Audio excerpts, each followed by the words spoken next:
હીના સમાચાર અમદાવાદમાંથી ચાંદખેડામાં બે બાળકીના શંકાસ્પદ મોતનો મામલો દફનાવેલા બંને મૃતદેહ બહાર કાઢવામાં આવ્યા હોવાની વિગત બંને મૃતદેહોનું પોસ્ટમોર્ટમ કરવામાં આવશે એફએસએલની ટીમ સાથે રાખીને મૃતદેહ બહાર કઢાયા પરિવારે બાળકીઓના મોત બાદ કરી હતી અંતિમ વિધિ બંને બાળકીઓના શંકાસ્પદ મોત મામલે તપાસ શરૂ કરવામાં આવી છે પોલીસ બંદોબસ્ત વચ્ચે મૃતદેહ બહાર કાઢવામાં આવ્યા ગઈકાલે ઢોંસા ખાધા બાદ બંને બાળકીની તબિયત લથડી હોવાનો દાવો માતા પિતાની પણ તબિયત લથડતા હાલ બંને હોસ્પિટલમાં સારવાર હેઠળ ચાંદખેડાની ઘનશ્યામ ડેરીમાંથી ખીરું ખરીદ્યું હતું જે ચર્ચાનો વિષય બન્યું હતું આ બાબતે જે વિગત છે એમાં જે જાહેર કરનાર છે એમણે જે ઘનશ્યામ ડેરી છે ત્યાંથી જે ખીરું લીધું હતું ને એ બાબતે જે આખો બનાવ બનેલ છે અને ફૂડ પોઈઝનિંગનું જે બનાવ બનેલ છે તેમને જણાવ્યા અનુસાર તો આ બાબતે મુખ્ય તો જે નમૂનાઓ એફએસએલ જેમની મિસ્ટી કરીને જે 3 વર્ષની બાળકી હતી તેના બી પીએમ કરાવીને તેના નમૂના મેળવેલ છે તેમજ આ બાળકીની બી પ્રક્રિયા કરી અને તેના બી જે ફોરેન્સિક જે નમૂનાઓ છે લઈ અને એફએસએલમાં મોકલી અને આગળ જે હકીકતમાં મૃત્યુનું જે ચોક્કસ કારણ છે એ એફએસએલનો જે રિપોર્ટ આવશે ત્યારબાદ જ જાણી શકાશે ચાંદખેડા વિસ્તારમાં ઢોસાનું ખીરું ખાધા બાદ બે બાળકીના મૃત્યુના મામલે અત્યારે આપ જોઈ રહ્યા છો કે ચાંદખેડા પોલીસ છે તે સ્મશાન પહોંચી છે અને ખાસ કરીને જે બાળકીને દાટી દેવામાં આવી હતી તે બાળકીને કાઢીને તેનું એફએસએલ છે તે કરાવવામાં આવશે જેથી કરીને ચોક્કસ કારણ છે તે સાબિત થઈ શકે કે મૃત બાળકીઓ જે છે તેના મૃતદેહ બાદ તેનું પોસ્ટમોર્ટમ કરાવવામાં આવશે ને ત્યારબાદ પોસ્ટમોર્ટમ રિપોર્ટના આધારે નક્કી થઈ શકશે કે બાળકીનું મૃત્યુ છે તે આખરે કયા કારણોસર થયું છે આ પ્રકારે ખાસ કરીને જે જોઈ રહ્યા છો કે એફએસએલની ટીમ છે તે ઘટના સ્થળ પર પહોંચી ચૂકી છે ચાંદખેડા પોલીસ પણ ઘટના સ્થળ પર પહોંચી ચૂકી છે અને જે પ્રકારે સ્મશાનમાં બાળકીના મૃતદેહને છે તે બહાર કાઢી લેવામાં આવ્યો છે જે લોકેશન છે તે લોકેશન ટ્રેસ કરી દેવામાં આવ્યું છે કારણ કે આ સ્મશાનની અંદર આપ જોઈ રહ્યા છો કે જે પ્રકારે બાળકીને બહાર કાઢવામાં આવી રહી છે તેનો મૃતદેહ બહાર કાઢવામાં આવી રહ્યો છે પીએમ કરાવ્યા બાદ જ ચોક્કસ કારણ માલુમ થઈ શકે તે પ્રકારનો પ્રયત્ન કરવામાં આવી રહ્યો છે જેથી કરીને ઢોસાનું ખીરું ખાધા બાદ ખાસ કરીને બે બાળકીના મૃત્યુ આખરે કયા કારણોસર થયા શું ઢોસાનું ખીરું તેમાં કશું મિલાવટ હતી કે કેમ કે પછી ઢોસાનું ખીરું છે તે કેવી ગુણવત્તાનું હતું તે તમામ પ્રકારના જે કહી શકાય કે જે અટકળો છે તેનો અંત માત્ર ને માત્ર પીએમ રિપોર્ટ દ્વારા આવી શકે તેમ છે એટલે પીએમ રિપોર્ટ માટે ખાસ કરીને બાળકીનું મૃતદેહ જે છે તે કાઢી લેવાયો છે કેમેરા પર્સન નિલેશ સોસા સાથે દીપિકા કુમાર ન્યૂઝ 18 ગુજરાતી અમદાવાદ સમાચારમાં વાત બનાસકાંઠાની કરીએ બાળકનું અપહરણ કરનારો પકડાઈ ગયો છે પોલીસે ગણતરીના કલાકોમાં ઝડપી લીધું પાલનપુરના ધનપુરા પાટિયા નજીકથી અપહરણ થયું હતું શ્રમિક પરિવારના બાળકને ચોકલેટની લાલચ આપી અપહરણ કર્યું અજાણ્યો ઈસમ બાળકની ગાડીમાં બેસાડી ફરાર થયો હતો એલસીબી અને એસઓજી પોલીસે ટેકનિકલ સર્વિસને આધારે આરોપીને ઝડપી લીધો છે દાંતાના નારગઢ નજીકથી આરોપી ગાડી ચાલકને ઝડપી પડાયો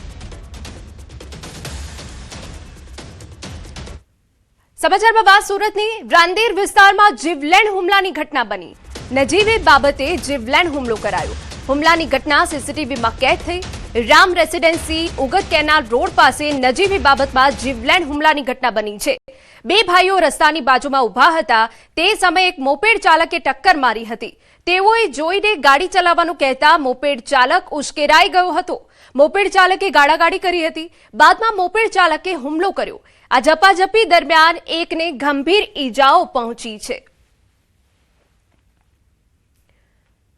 સુરત શહેરમાં મારામારી અને તોડફોડની ઘટના યથાવત છે માન દરવાજા રેલ રાહત કોલોનીમાં તોડફોડ અસામાજિક તત્વોએ અનેક વાહનોમાં તોડફોડ કરી જેના દ્રશ્યો અમે આપને બતાવી રહ્યા છે 15 થી વધુ અસામાજિક તત્વો ચપ્પુ તલવાર લઈ કોલોનીમાં પ્રવેશ્યા અંગત અદાવતમાં હુમલો કરી ફરાર સલાબતપુરા પોલીસે તપાસ આરંભી છે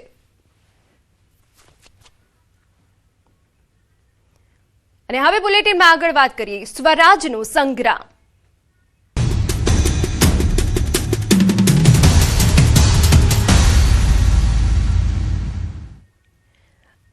અમદાવાદ મહાનગરપાલિકાની ચૂંટણીનો જંગ પ્રદેશ કોંગ્રેસે ઉમેદવારોને ટેલિફોનિક જાણ શરૂ કરી દરિયાપુર અને શાહપુર વોર્ડના ઉમેદવાર જાહેર મોનાબેન પ્રજાપતિ ઇમ્તિયાઝ શેખનું નામ જાહેર કરાયું સમીરા શેખ શાહપુર વોર્ડમાં અકબર ભટ્ટીનું નામ જાહેર કરાયું નામ જાહેર થતા ઉમેદવારોએ ઉજવણી કરી. તો અમદાવાદ મહાનગરપાલિકાની ચૂંટણીનો આ જંગ છે. પ્રદેશ કોંગ્રેસે ઉમેદવારોને ટેલિફોનિક જાણ કરી છે અને એક ઉત્સાહ દેખાઈ રહ્યો છે. દરિયાપુર અને શાહપુર વોર્ડના ઉમેદવારો જાહેર થઈ ગયા છે. મોનાબેન પ્રજાપતિનું નામ જાહેર થયું છે, તો ઇમ્તિયાઝ શેખનું નામ જાહેર થયું છે. સમીરા શેખનો પણ સમાવેશ કરવામાં આવ્યો છે. શાહપુર વોર્ડમાં અકબર ભટ્ટીનું નામ પણ જાહેર થયું છે. નામ જાહેર થતા ઉમેદવારોએ ઉજવણી કરી. અમારા સંવાદદાતા પ્રણવ વધુ વિગતે વાત કરવા જોડાયા છે. પ્રણવ, પૂરી વિગત.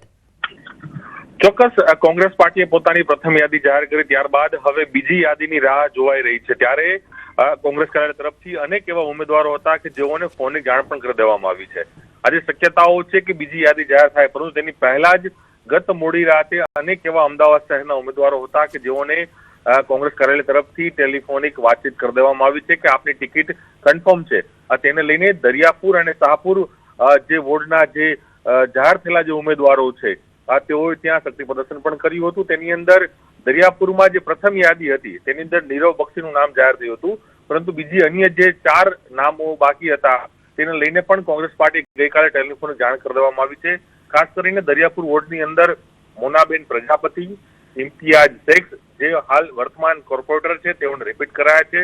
સમીરા યુસુફ શેખ તેઓને પણ હાલ પાર્ટીએ રિપીટ કર્યા છે અને મોના પ્રજાપતિ અગાઉ પણ કોર્પોરેશનમાં ચૂંટણી લડી ચૂક્યા હતા, તેઓને પણ કોંગ્રેસ પાર્ટીએ ટિકિટ આપી છે. એ જ રીતે શાહપુરમાં અકબર ભટ્ટી તેઓને પણ હાલ ટિકિટ ની જાહેરાત છે તે કોંગ્રેસ પાર્ટીએ ટેલિફોનિક કરી છે. બિલકુલ પ્રણવ, જોડાયેલા રહેજો. કોંગ્રેસની ટિકિટ વહેંચણીને લઈ કાર્યકરોમાં ગણગણાટ. ભાજપ આપ સાથે સંકળાયેલા વ્યક્તિને કોંગ્રેસે ઉમેદવાર કર્યો જાહેર. અમદાવાદના વટવા વોર્ડમાં કોંગ્રેસે સોએબ અલી રાજપૂતને ટિકિટ આપી. સોએબ અલી રાજપૂત આપ સાથેના જ્યારે તેમના પિતાના ભાજપના કાર્યક્રમના ફોટા સામે આવ્યા. શહેર કોંગ્રેસ પ્રમુખ સોનલ પટેલનું નિવેદન, છેલ્લા ઘણા સમયથી સોએબ અલી કોંગ્રેસમાં કામ કરે છે. જયરાજસિંહ વખતે એ જોડાયા હોય એવી અમને કોઈ માહિતી નથી.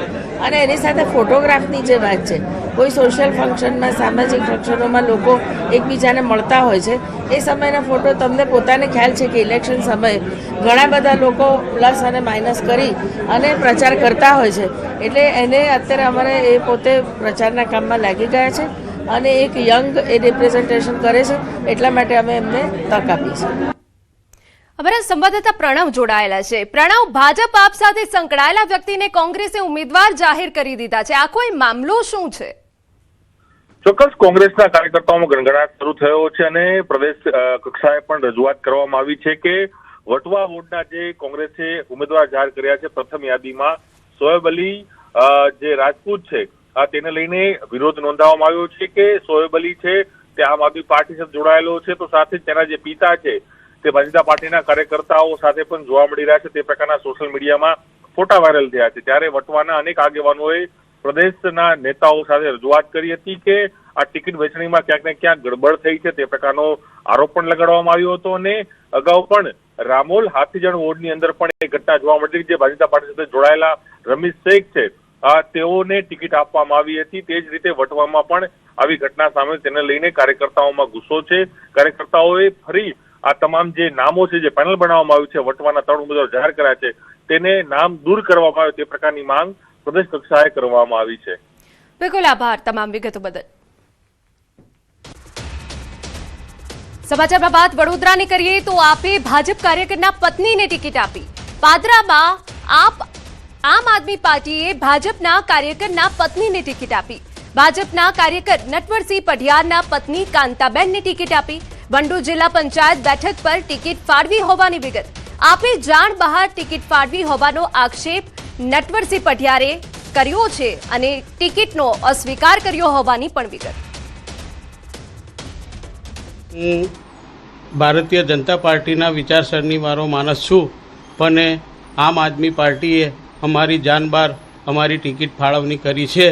અમારે એ લડવાની નથી અને અમારે કોઈ આમ આદમી પાર્ટીની સાથે કોઈ સંબંધ નથી અને કોઈ હોદ્દો પણ છે નહીં.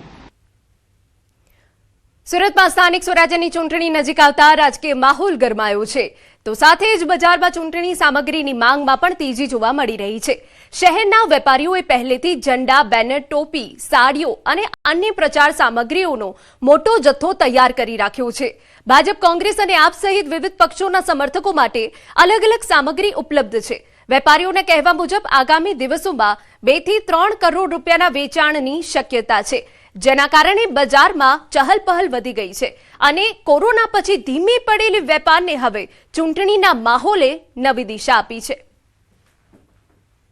સ્થાનિક સ્વરાજની ચૂંટણીની જાહેરાત થતાની સાથે દરેક પાર્ટી પોતાના ઉમેદવારોના નામ જાહેર કરી રહી છે, ત્યારે જાહેર થતાની સાથે ચૂંટણી જે સામગ્રી છે તેની બજારમાં માંગ વધી છે. દુકાનો પર તેની વેચાણ થતાની સાથે જ હવે ગ્રાહકો પહોંચી રહ્યા છે. દુકાનોમાં અલગ અલગ પાર્ટીઓના અલગ અલગ મટીરિયલ રાખવામાં આવ્યા છે. દ્રશ્ય સીધા જોઈ શકાય છે કે સુરતમાં ભાજપ હોય, આમ આદમી પાર્ટીઓ કે કોંગ્રેસ, આ 3 પાર્ટીની સીધી ટક્કર થવા જઈ રહી છે. ત્યારે જે લોકો છે તેને આકર્ષવા માટે તમામ પાર્ટીઓના આગેવાનો અને તેમના કહી શકાય કે કાર્યકર્તાઓ ભાજપ કાર્યાલયથી લઈ અલગ અલગ જગ્યા પહોંચ્યા છે. ભાઈ પહોંચ્યા છે, આપણે સીધા એમની સાથે વાત કરીએ. આપનું નામ? વત્સલ કાકડિયા, અધ્યક્ષ ભારતીય જનતા યુવા મોરચો, વોર્ડ નંબર 4, કાપોદ્રા. અત્યારે અહીંયા આવ્યા છો, શું ખરીદી કરવા આવ્યા છે ને કેમ? સ્થાનિક સ્વરાજની ચૂંટણી છે. વોર્ડ નંબર 4માં ભાજપના ઉમેદવારી તરીકે જે નામનોની જાહેરાત નથી થઈ, પણ લોકો સુધી જે સાહિત્ય પહોંચાડવાનું છે, ભાજપનો પ્રચાર કરવાનો છે.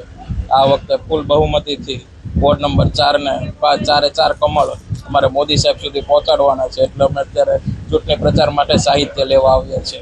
ये फैंसी आइटम है, ये सब पार्टियों के, आम आदमी का भी है तो कांग्रेस का भी है, बीजेपी का भी है, सब पार्टियों को मिलेंगे सामान. तो साड़ी भी बनाते हैं हम, साड़ी भी बेचते हैं. तो ये सब आइटम जो शौकीन जो होता है कैंडिडेट के, नहीं यार मेरे को तो वार्ड में ये डिमांड है तो ये चीज लेके जाना, तो ले जाते हैं यहाँ से. બિલકુલ ચૂંટણી આવતાની સાથે જ કહી શકાય કે ઉમેદવારોને રીઝવવા માટે અલગ અલગ વસ્તુઓ બનાવવામાં આવે છે. ખાસ કરીને આ ભ્રોજ બનાવવામાં આવ્યા છે ભારતીય જનતા પાર્ટી તરફથી. તો મહિલાઓને આકર્ષવા માટે પાકીટ પણ બનાવવામાં આવ્યા છે. ચૂંટણી સાહિત્યની દુકાન ધરાવતા આ વ્યક્તિને કહી શકાય અંદાજિત 3 થી 5 કરોડ રૂપિયાનો વેપાર સુરત અને સુરતના બહાર એટલે કે ગુજરાત રાજ્યના અલગ અલગ શહેરોમાં વેપાર ચોક્કસપણે જોવા મળશે. કીર્તેશ પટેલ, ન્યૂઝ 18 ગુજરાતી, સુરત.